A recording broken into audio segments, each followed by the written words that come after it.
है वो किसने किया? वो भी पेरेंट्स नहीं किया। माँ बाप को निकाल तो नहीं सकते यानी वो नहीं, माँ बाप ने वहाँ तक लेके उसे आए हैं, वही माँ बाप जो इसको भी लेके आए हैं, और दोनों का जो है एक डेट बनता है। नहीं, या तो आप इंडिविजुअलिस्टिक कल्चर से आ रहे हो, फिर आप धड़ल्ले से इंडिविजुअलिस्टिक डिमांड्स भी करो।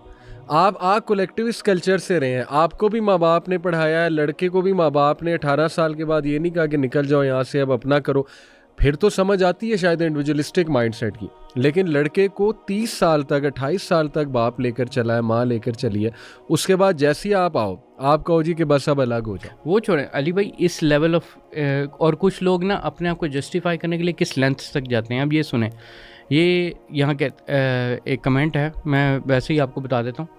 एक कमेंट ये है, वो कह रहा है कि डिड दे मतलब यानी took our consent before birthing us. उन्होंने हमारी इजाज़त ली थी हमें बर्थ करने की। अब अगर हमारी इजाज़त नहीं थी इस पूरे हमारे यानी आने में, तो फिर हमारे ऊपर क्या ऑब्लिगेशन डाल रहे हैं? आपने तो अपनी सेल्फिश रीज़न की वजह से मुझे इस दुनिया में लेके आए हो, ठीक है?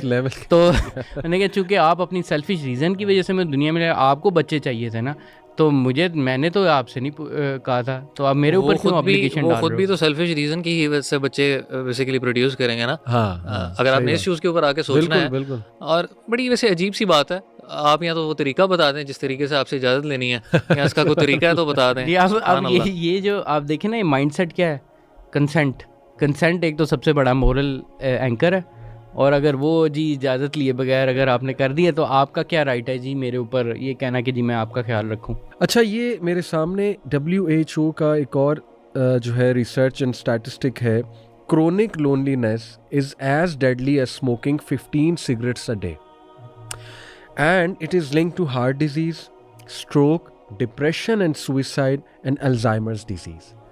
अब ये जो हाइपर इंडिविजुअलिज्म के जो लोग कायल हैं, जो वेस्ट को हर चीज़ में एक मिसाल पेश करते हैं, देखिए हमारा एक जो तबका है ना, अनफॉर्चुनेटली वो इस लेवल का ब्लाइंड फॉलोअर हो चुका है वेस्ट का, कि without seeing anything, without doing any critical think, उनकी बाकी हर चीज़ पे क्रिटिकल थिंकिंग की जो है ना निगाह वो चलती है, लेकिन when it comes to West तो सारे ये औसाफ गायब हो जाते हैं, क्रिटिकल थिंकिंग या क्रिटिक और दूसरे एंगल से देखना। तो they are buying everything that is happening over there. But हमें पता है हाइपर इंडिविजुअलिज्म के नुकसानात और तबाहकुन जो असरात हैं, कुछ अगर आप लोग बताना चाहें, ऐड करना अली भाई चाहें। इसमें ना अब हम कोट कर ही रहे हैं, तो कि एक स्टडी मैं बड़ी इंपॉर्टेंट कोट करना चाहता हूँ हमेशा, जो कि ना इस तरह का जब टॉपिक आता है ना उसमें बड़ी एसेंशियल है। वो ये है कि दिस इज़ द लॉन्गेस्ट यानी longest study ever conducted in human history, यानी सबसे लंबी, एंड ये कोई 90 ईयर्स तक पहुँच चुकी हुई है, यानी 90 साल हो गए स्टडी को और अभी तक चल रही है। और ये एसेंशली स्टडी थी ह्यूमन हैप्पीनेस पे, कि व्हाट एक्चुअली में व्हाट आर द पैरामीटर्स जो कि एक मतलब एक अच्छी लाइफ बनाते हैं, एक हैप्पीनेस की लाइफ बनाते हैं। और ये स्टडी हार्वर्ड रिव्यू में भी आ रही है, और बहुत बड़े बड़े साइंटिस्ट हैं, और उसमें कुछ बड़े लोग भी इन्वॉल्व थे, जैसे कि JF कैनेडी भी इनिशियली में जब बच्चों उसमें ना उसका हिस्सा था, लेकिन वो फिर निकाल दिया। लेकिन ये क्या है, ये एक लॉन्गिट्यूडनल स्टडी है उनके ऊपर, जिसके अंदर ये डिटेक्ट किया कि थ्रू आउट लाइफ उन्होंने मल्टीपल पैरामीटर देखे कि क्या चीज़ है, क्या चीज़ें थी, इनकी इनिशियल कंडीशंस क्या थी, इनके दरमियान वाली कंडीशन क्या थी, इसके एंड ऑफ लाइफ कंडीशन है, कौन जो है वो ज़्यादा लंबा अरसा ज़िंदा रहा है, कौन खुश रहा है, कौन उदास रहा है। वो सारी चीज़ उन्होंने ना आप कह लें कि 90 साल तक जो है वो चल रही है, जब तक वो क्योंकि ज़िंदा है वो है। और कुछ और भी बंदे ऐड हो गए थे, तो थोड़ी इस वजह से उसकी लेंथ है। और इवन मेरे ख्याल से कोई 3rd जनरेशन चल रही है साइंटिस्ट की भी, जो इसको फॉलो थ्रू कर रहे हैं।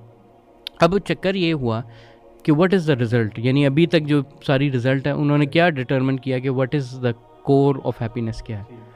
उन्होंने कहा कि long term commitment and relationships, अच्छे रिलेशनशिप्स, अपने लॉन्ग टर्म रिलेशनशिप्स, जो अपने पेरेंट्स के साथ, जो अपने पार्टनर्स के साथ अच्छी लॉन्ग टर्म कमिटमेंट की है ना, जिसने ज़्यादा इन्वेस्ट किया उस पर, जिस पे टाइम दिया आपस में, उनकी लाइफ एक्सपेक्टेंसी, उनकी ओवरऑल हैप्पीनेस वो ज़्यादा हमेशा रही है। यानी इवन आप इमेजिन करते हैं कि सेल्फ सेक्रीफाइस है। फॉर एग्जांपल कुछ स्टडीज़ आती हैं छोटी लेवल पे, वो कहते हैं कि जी जैसे स्टडी आई है कि बच्चों वाली माएँ जो हैं वो ज़्यादा डिप्रेस्ड हैं या वो सैड हैं एज़ अपोज टू जो वो वाली है, और वो स्टडी को बड़ा कोट किया जाता है। लेकिन उसके काउंटर एक्ट में ये वाली स्टडी ज़्यादा इंपॉर्टेंट है और ज़्यादा लंबी, ज़्यादा रोबस्ट है, जो कि बाकायदा कहती है कि देखो ना सिर्फ बच्चों से करना, वो जो रिलेशनशिप हो वक्ती तौर पर तो आपको ज़रा स्ट्रेस होता है, आपका बच्चे का ख्याल रखना होता है, लेकिन ओवर टाइम वो क्या हुआ, वो उनके लिए हैप्पीनेस का ज़रिया बना, वो ज़्यादा सेटिस्फाइड रहे, ठीक है, और उनकी लाइफ भी बहुत लंबी रही। अब ये चीज़ जो है ये मतलब इन्हीं की कर दी हुई स्टडी, अमेरिकन स्टडी है, लेकिन ये क्या प्रोफाउंड फैक्ट शो करती है। बल्कि मैं एक पॉडकास्ट का क्लिप देख रहा था, उसमें वो फीमेल एक बैठी हुई थी जो फीमेल फेमिनिस्ट के साथ डिबेट कर रही थी। तो वो जो दूसरी थी उसने उसे ये कहा कि इमेजिन करो कि मतलब एक बड़ा ग्रॉस और बड़ा ग्राफिक उसे सीन इमेजिन कराया कि जब एक radical feminist when she is dying तो there is no one around her, मतलब she didn't get married, she chased career to a very hyper क्या कहना चाहिए, बहुत ही वहशी होके या बहुत ही ज़्यादा एक्सट्रीम लेवल पे जाके उसको चेस करना, हाइपर इंडिपेंडेंस को चेस करना। कंपेयर दिस विद समवन जो एशियन कल्चर में है, उसके इर्द गिर्द वो नानी है, मे बी वो दादी है, ठीक है ना, उसके इर्द गिर्द नवासे हैं, उसके इर्द गिर्द पोते हैं, मतलब एवरीवन इज़ अराउंड हर, और वो इस सीन में उसकी डेथ हो रही है। तो दिस इटसेल्फ टेल्स कि जो लोनलीनेस में जा रहा है और जो उसमें जा रहा है, तो ये बड़ा एक ग्राफिक सीन था जो आपकी बात को भी उसको करता है बैक। आप इस पे कुछ ऐड करना चाह रहे हो? अच्छा, इसके अंदर अली भाई एक चीज़ समझना बड़ी ज़रूरी है कि इंडिविजुअलिज़म की जब हम बात करते हैं ना, तो इंडिविजुअलिज़म जो है वो आपकी ज़ाहरी नीड्स पूरी कर रहा होता है। हम ज़ाहरी नीड्स को तो देख रहे होते हैं जो कि बेसिकली मॉनेटरीली भी हो सकती हैं और दुनिया की बाकी आपकी अचीवमेंट सक्सेस वगैरह हो सकते हैं, लेकिन उसके साथ जो हम रिपीटेडली बात कर रहे हैं वो एक चीज़ ये है कि जो इमोशनल फैक्टर है, जो अल्लाह ताला ने इंसान के अंदर वन ऑफ द नीड्स रखी है हमारी, कि हम सोशल बीइंग्स हैं, वो इमोशनल नीड इंसान की ख़त्म हो जाती है। इसमें आप ख़ास तौर पे गौर करें कि रीसेंट रिसर्चेस हैं 2020s के अंदर कि जो इंडिविजुअलिज़म के कायल होते हैं ज़्यादा लोग, जिनकी तरफ इंक्लिनेशन होती है, उनके अंदर सुसाइडल थॉट्स का जो रेशो है वो बहुत ज़्यादा बढ़ रहा है। अच्छा। कुछ रिसर्चेस के मुताबिक, मेरे सामने एक 2021 की रिसर्च खुली हुई है, उसके अकॉर्डिंग जो स्टूडेंट्स हैं जो कि ख़ास तौर पे इंडिविजुअलिज़म के कायल हैं, उनके अंदर 29% सुसाइडल आइडिएशन और अटेम्प्टेड 7% सुसाइड्स की भी उनकी बेसिकली अटेम्प्ट्स हैं, जो कि ऐसे स्टूडेंट्स जो इंडिविजुअलिज़म की तरफ कायल होते हैं। सो यानी ये बात समझना ज़रूरी है कि वो क्या चीज़ है जो कि ज़ाहिरी तौर पे उनके पास सब कुछ होने के बावजूद उनको ये चीज़ें करने की तरफ मजबूर करती है।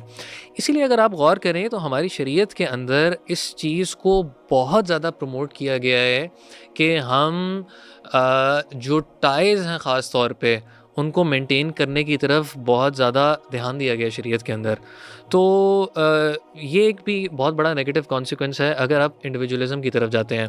और उससे फिर लेटर ऑन आप ये देखें कि अगर हर बंदा फिर इंडिविजुअलिज़म की तरफ जाने लग जाएगा ना, तो जिन वैल्यूज़ की हम बात करते हैं ना जी, सैक्रिफाइस किसी और के लिए करना, कभी कभी अपनी नीड के ऊपर आप जब दूसरों को एक तरह प्रेफरेंस दे रहे हैं सेक्रीफाइस के अंदर, ये सारी जो मॉरल वैल्यूज़ हैं ये आहिस्ता आहिस्ता फिर ख़त्म होती जाएंगी, ऐसे ही है, इनकी एग्जिस्टेंस ख़त्म हो जाएगी। बिल्कुल ऐसे ही है।